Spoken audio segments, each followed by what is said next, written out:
The yellow crime scene tape fluttered in the humid Chicago breeze as Detective Raymond Foster stepped over the threshold of what should have been a joyful reunion. Instead, he found himself walking into a nightmare that would haunt him for years to come. Two bodies lay sprawled across the hardwood floor of the master bedroom, blood seeping between the cracks like dark secrets finally coming to light. This wasn't just another domestic dispute gone wrong. This was a story of love, war, betrayal, and a homecoming that turned deadly in the most unimaginable way. The call had come in at 2:47 a.m. on a sweltering July night. Multiple gunshots reported on Oakwood Avenue, a quiet residential street where families raised their children and veterans came home to heal. What the responding officers found would shake the very foundation of what it means to serve your country, only to be served the ultimate betrayal by the person you trust most. Staff Sergeant Michael Thompson had been counting down the days until he could surprise his wife. After 18 months deployed in Afghanistan, fighting Taliban insurgents and dodging IEDs, all he wanted was to hold Keisha in his arms again. Their 11th wedding anniversary was approaching, and he had planned the perfect surprise homecoming. 3 weeks early, with a diamond bracelet hidden in his duffel bag and dreams of rekindling the romance that had sustained him through the longest nights in the desert. The taxi driver who brought him home that night would later tell investigators that Michael seemed like any other soldier coming home from war, tired but excited, carrying the weight of service but lightened by the prospect of reunion. Earl Peterson, a Vietnam veteran himself, had seen that look before. The anticipation, the nervous energy, the way a man's eyes light up when he talks about surprising his family. He kept checking his watch. Earl would recall during his testimony, said he couldn't wait to see his wife's face when she realized he was home early. Poor man had no idea what he was walking into. Michael stood on the sidewalk for a moment, breathing in the familiar scent of his neighborhood. The streetlights cast long shadows across the pavement, and everything seemed peaceful. But something felt off. There was an unfamiliar car parked in his driveway, a black Cadillac Escalade with custom rims that gleamed under the streetlights. His stomach began to tighten with an unease he couldn't quite name. The house looked different somehow. The porch light was off, which was strange because Keisha always left it on when he was deployed. She said it was her way of keeping the light on for him, a beacon calling him home. The front garden, once Keisha's pride and joy, looked neglected. Weeds sprouted between the roses, and empty beer bottles lined the porch railing like silent sentinels of secrets. Using his key, Michael quietly entered his own home. The familiar scent of Keisha's vanilla candles was replaced by something else entirely. Expensive cologne mixed with the unmistakable smell of marijuana. Their wedding photo, which had always held a place of honor on the entry table, was face down. The living room looked like strangers had been living there, personal items moved or missing entirely. Then he heard it, the sounds that would replay in his mind for the rest of his life. If you're enjoying this story, kindly do us a favor and subscribe to our channel. It is free and won't cost anything, but it means the world to us. We're just a small channel trying to grow. Thank you, and back to the video.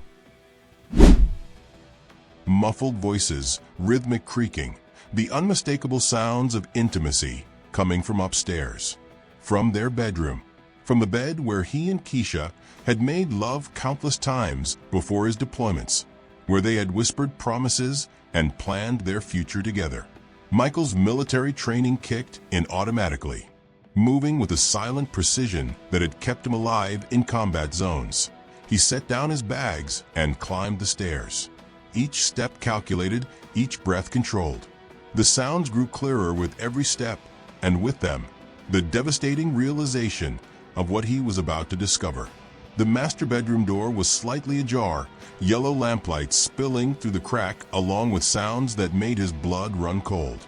For a moment, Michael stood frozen, part of him desperately hoping this was some terrible mistake. But when he pushed the door open, the scene that greeted him burned itself into his memory in fragments that would never fade. Tangled sheets, brown skin against brown skin. His wife's legs wrapped around another man's waist. Their wedding photo on the nightstand, watching it all like a silent witness to the destruction of everything Michael had fought to protect. Time seemed to stop. Nobody moved. The weight of betrayal hit him like a physical blow, knocking the air from his lungs. Then Keisha screamed, a sound that seemed to tear through the very fabric of reality. The man, muscular with intricate tattoos covering his back and arms, rolled off Keisha and reached for something on the floor. In the dim light, Michael saw the glint of metal. A gun. In that split second, 18 months of combat training took over. In Afghanistan, hesitation meant death. The same rule applied here. Michael crossed the room in 2 steps, his body moving with lethal precision. He caught the man's wrist before the weapon could be raised, driving his other fist into the intruder's throat. The gun clattered across the hardwood floor, spinning under the bed like a deadly secret trying to hide. What happened next unfolded like a nightmare in slow motion. Keisha screaming, the man gasping for air but still fighting. Fists connecting with flesh, bodies rolling across the floor. Blood spraying across white walls like abstract art painted in violence and betrayal. In the chaos, Michael's hand found the gun. The stranger lunged forward, desperation in his eyes. 2 shots rang out, then silence. The man lay motionless, 2 bullet holes in his chest. Keisha was slumped against the wall, caught by a stray round that had passed through her lover and into her shoulder. Michael stood in the center of the room, the gun still warm in his hand, staring at the ruins of his life. But this was only the beginning. What investigators would uncover in the days and weeks that followed would reveal a betrayal so deep, so calculating, that it would make headlines across the nation and forever change how people viewed the sacrifices made by military families. Detective Foster arrived at the scene 20 minutes after the shots were fired. A 20-year veteran of the Chicago Police Department, he had seen his share of domestic violence cases. But something about this one felt different from the moment he walked through the front door. The house told story, Foster would later explain. It wasn't just about a cheating wife caught in the act. There were layers here, secrets that went deeper than infidelity. As paramedics worked to stabilize Keisha, who was conscious but in shock, Michael cooperated fully with the responding officers. He identified himself, explained that he was the homeowner, and calmly recounted the events that had led to the shooting. His military bearing was evident even in crisis, standing straight and speaking clearly despite the trauma of what had just occurred. "I'm Staff Sergeant Michael Thompson," he told the officers. "I'm the homeowner. There are 2 people injured upstairs. One is deceased. My wife needs medical attention." They cuffed him anyway. Standard procedure in any shooting case. As they led him to the squad car, neighbors emerged from their homes, some filming with their phones, others simply staring in shock. Mrs. Patterson from next door, an elderly woman who had watched Michael grow up in the neighborhood, stood on her porch shaking her head sadly. "That boy served his country with honor," she would tell reporters later. "He deserved better than this." At the hospital, Keisha underwent emergency surgery to remove the bullet from her shoulder.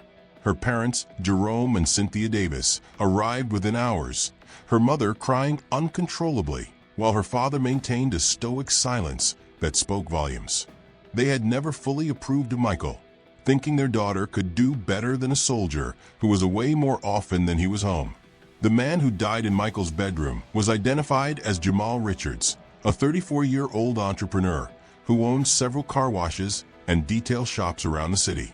What appeared to be a simple case of a husband catching his wife with another man began to unravel when investigators dug deeper into Richards' background and his relationship with Keisha. Richards had a criminal record stretching back to his teens. Drug possession, assault, weapons charges. He had served time in state prison twice and was currently on parole.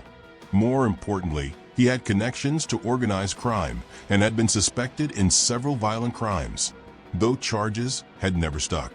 The If you're enjoying this story, kindly do us a favor and subscribe to our channel. It is free and won't cost anything, but it means the world to us.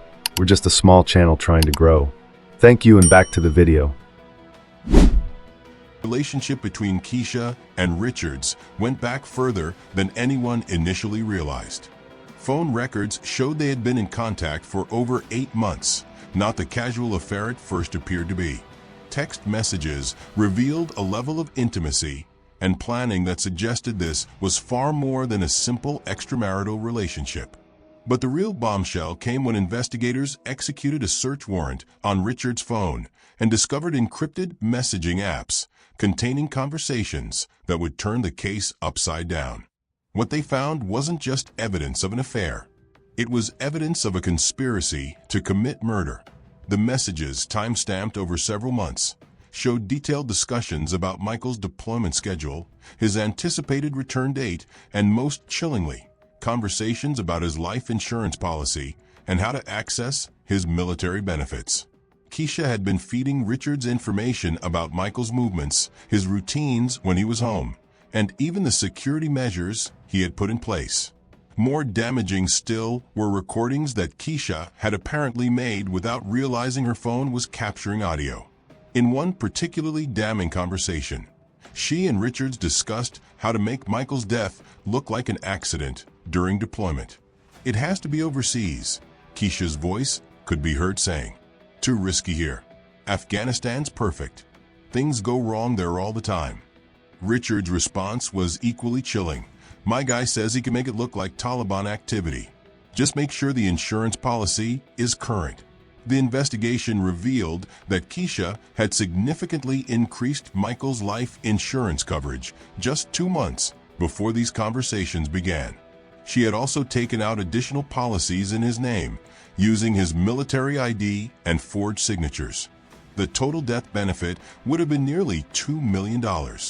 Financial records showed that Keisha had been living a double life for months. She had been spending Michael's combat pay on expensive gifts for Richards, including the custom rims on his Cadillac and jewelry that cost more than Michael's monthly military salary. She had also taken out credit cards in his name, maxing them out on luxury items that she claimed were for the house, but were actually for her secret relationship. The betrayal went even deeper. Investigators discovered that Keisha had been working with Richards to identify the best time to have Michael killed. They had researched his unit's patrol schedules, studied maps of the region where he was deployed, and had even made contact with individuals who claimed they could arrange accidents for American soldiers. Most shocking of all was the discovery of surveillance footage from the security cameras that Michael himself had installed around their home for Keisha's protection while he was deployed. The irony was not lost on investigators. The very system designed to keep his wife safe had captured months of evidence of her betrayal. The footage showed Richards entering the house multiple times, often staying overnight. It captured intimate conversations on the back porch where they casually discussed murder while smoking marijuana and drinking wine. In one particularly damning clip, Keisha could be seen laughing as she read a text message from Michael, telling Richards that her husband was basically funding their relationship with the extra money he sent home. The most devastating footage came from a conversation recorded just days before Michael's unexpected return. Keisha and Richards were discussing the timeline for their plan, with Keisha expressing frustration that Michael's deployment was scheduled to end in a few weeks. "We need to move faster," she could be heard saying. "Once he's back stateside, it gets complicated. It has to happen over there." Richard's response revealed the extent of their conspiracy. "Don't worry, baby. My contact says next week is perfect. There's a convoy mission scheduled. Accidents happen all the time on those runs." The investigation also revealed that Richards had been in contact with someone claiming to be a Taliban sympathizer who was willing to provide information about American troop movements in exchange for money. Whether this contact was legitimate or an undercover federal agent was never fully determined, but the intent was clear. Michael's early return home had inadvertently saved his own life. The plan to have him killed in Afghanistan had been scheduled for just 5 days after he surprised Keisha with his homecoming. Instead of being the victim of an elaborate murder plot, he had become the unwitting spoiler of his own assassination. The legal proceedings that followed would captivate the nation and raise difficult questions about love, loyalty, and the price of service. Michael was initially charged with first-degree murder, but as the evidence of the conspiracy emerged, public opinion began to shift dramatically. His attorney, a former military prosecutor named Patricia Coleman, argued that Michael had acted in self-defense against an armed intruder who was part of a plot to kill him. The fact that the intruder happened to be sleeping with his wife was secondary to the fact that Richards had been planning Michael's murder for months. "My client didn't just walk in on an affair," Coleman argued during preliminary hearings. "He walked in on his own assassination team, taking a break from planning his death." The prosecution, led by Assistant District Attorney Kevin Brooks, maintained that regardless of any conspiracy, Michael had used excessive force in a situation that could have been resolved without deadly violence. They argued that once Michael had disarmed Richards, the threat was neutralized, and the shooting was therefore unjustified. But as more evidence emerged, the prosecution's case began to crumble. Ballistics evidence showed that Richards had managed to grab the gun during the struggle and had fired first, missing Michael by inches. The bullet was found embedded in the wall, behind where Michael had been standing. This crucial evidence supported Michael's claim that he had feared for his life and had acted in legitimate self-defense. The turning point came when investigators uncovered Richards' connection to a contract killing network that operated internationally. FBI involvement revealed that Richards had been part of a larger organization that specialized in arranging accidents for people whose deaths would result in large insurance payouts. Michael wasn't their first target, and he wouldn't have been their last. The case against Michael was ultimately reduced to voluntary manslaughter, with prosecutors acknowledging that while the shooting was tragic, it occurred during a struggle with an armed man who had been planning to kill him. A plea agreement was reached that would allow Michael to serve probation rather than prison time, provided he complete anger management counseling and maintain regular check-ins with a probation officer. Keisha's case was far more complex. Initially treated as a victim of the shooting, she became a defendant as the evidence of her involvement in the murder conspiracy came to light. She was charged with conspiracy to commit murder, insurance fraud, identity theft, and accessory to attempted murder. Her defense team, led by public defender Lisa Martinez, attempted to portray her as a victim of Richards' manipulation. They argued that she had been coerced into the relationship and that her involvement in the murder plot was the result of domestic abuse and threats against her life. But the evidence painted a different picture. The recorded conversations showed Keisha as an active participant in planning Michael's death, often taking the lead in discussing details and timelines. She had been the one with access to Michael's military information, his financial accounts, and his personal schedule.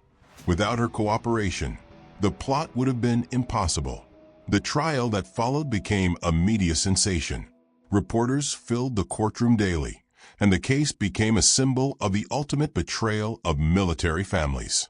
Veterans organizations rallied around Michael, raising money for his legal defense and organizing protests outside the courthouse. The most damaging testimony came from Keisha's former co-worker at the hair salon where she worked. Tanya Foster, who had considered Keisha a close friend, testified about the dramatic changes in Keisha's behavior over the months leading up to the shooting. She became a different person, Tanya told the court. Designer clothes, expensive jewelry, taking long lunch breaks. She was getting gifts from someone, and it wasn't Michael. When I asked her about it, she just laughed and said she was investing in her future. Even more damaging was Tanya's testimony about a conversation she had overheard between Keisha and Richards at the salon. Keisha had been bragging about how she was going to be set for life soon, and that she was tired of playing the military wife role. She said Michael was a good man, but he was boring, Tanya testified. She wanted excitement, adventure, money. She said Jamal could give her all of that, and once Michael was out of the picture, they could be together openly. The prosecution's case was bolstered by financial experts who testified about the sophisticated nature of the insurance fraud scheme. Keisha had not only increased Michael's existing policies, but had also taken out new coverage with multiple companies, using forged documents and false information about his health and military status. The conspiracy had been meticulously planned over many months. Keisha had researched Michael's unit's operational schedule, studied casualty reports from Afghanistan, and had even contacted the military about the process for claiming death benefits. She had prepared for Michael's death with the same attention to detail that she had once put into planning their anniversary celebrations. The most heartbreaking testimony came from Michael himself. Taking the stand in his own defense, he described the devastation of discovering not just his wife's infidelity, but the depth of her betrayal. His voice cracked as he recounted reading the text messages and listening to the recordings of Keisha and Richard's planning his death. "I served my country for 15 years, Michael told the court. "I missed birthdays, anniversaries, holidays. I was shot at, bombed, and nearly killed more times than I can count. But nothing prepared me for this. Nothing prepared me for the woman I loved, the woman I was fighting to come home to, planning my murder." When asked about the shooting itself, Michael was clear about his actions and his state of mind. "I didn't go into that room planning to kill anyone. I went in because I heard sounds and wanted to know what was happening in my own house. When I saw the gun, when I realized what was happening, my training took over. In that moment, it wasn't about catching my wife with another man. It was about surviving an attack by someone who had been planning to kill me." The jury deliberated for 3 days before reaching a verdict. Michael was found guilty of voluntary manslaughter, a verdict that many felt was fair given the circumstances. He was sentenced to 5 years probation, with requirements for counseling and community service. Keisha's trial was a different matter entirely. The evidence against her was overwhelming, and the jury took only 6 hours to find her guilty on all charges. At sentencing, Judge Rebecca Torres addressed Keisha directly, her voice filled with barely contained anger. "Mrs. Thompson, you have committed one of the most heinous betrayals I have ever encountered in my courtroom. While your husband served his country with honor, risking his life to protect the freedom we all enjoy, you plotted his murder for financial gain. You turned your marriage into a business transaction and your husband's life into a commodity to be sold." The judge sentenced Keisha to 30 years in prison without the possibility of parole for 25 years. As she was led away in handcuffs, her sobs echoed through the courtroom. But few felt sympathy for the woman who had betrayed not just her husband, but the very ideals of loyalty and sacrifice that military families represent. The aftermath of the case sent shockwaves through the military community. Military wives support groups found themselves grappling with questions about how to identify and prevent such betrayals. The case became a cautionary tale about the stresses of military life and the importance of maintaining strong connections between deployed service members and their families. Michael resigned from the Army, accepting a medical discharge with full benefits. The trauma of the betrayal and the shooting had left him with severe PTSD, but he was determined to rebuild his life. He began attending counseling sessions at the VA and eventually started speaking to other veterans about trauma and betrayal.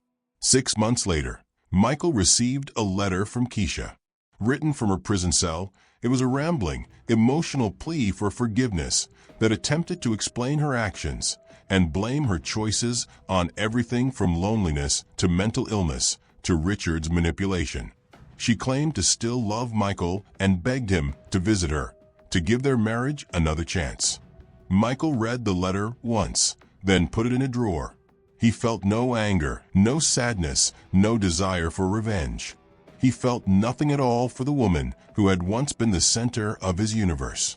That, he realized, was true healing. Not the absence of pain, but the absence of the power to inflict more pain. He never responded to the letter. Instead, He focused on the life he was building for himself. He had started dating again, carefully and cautiously, but with an openness to love that surprised him. He had learned that not all women were capable of Keisha's level of betrayal, just as not all relationships carried the seeds of destruction. If you're enjoying this story, kindly do us a favor and subscribe to our channel. It is free and won't cost anything, but it means the world to us. We're just a small channel trying to grow. Thank you, and back to the video. As the years passed, Michael's life took on a new rhythm.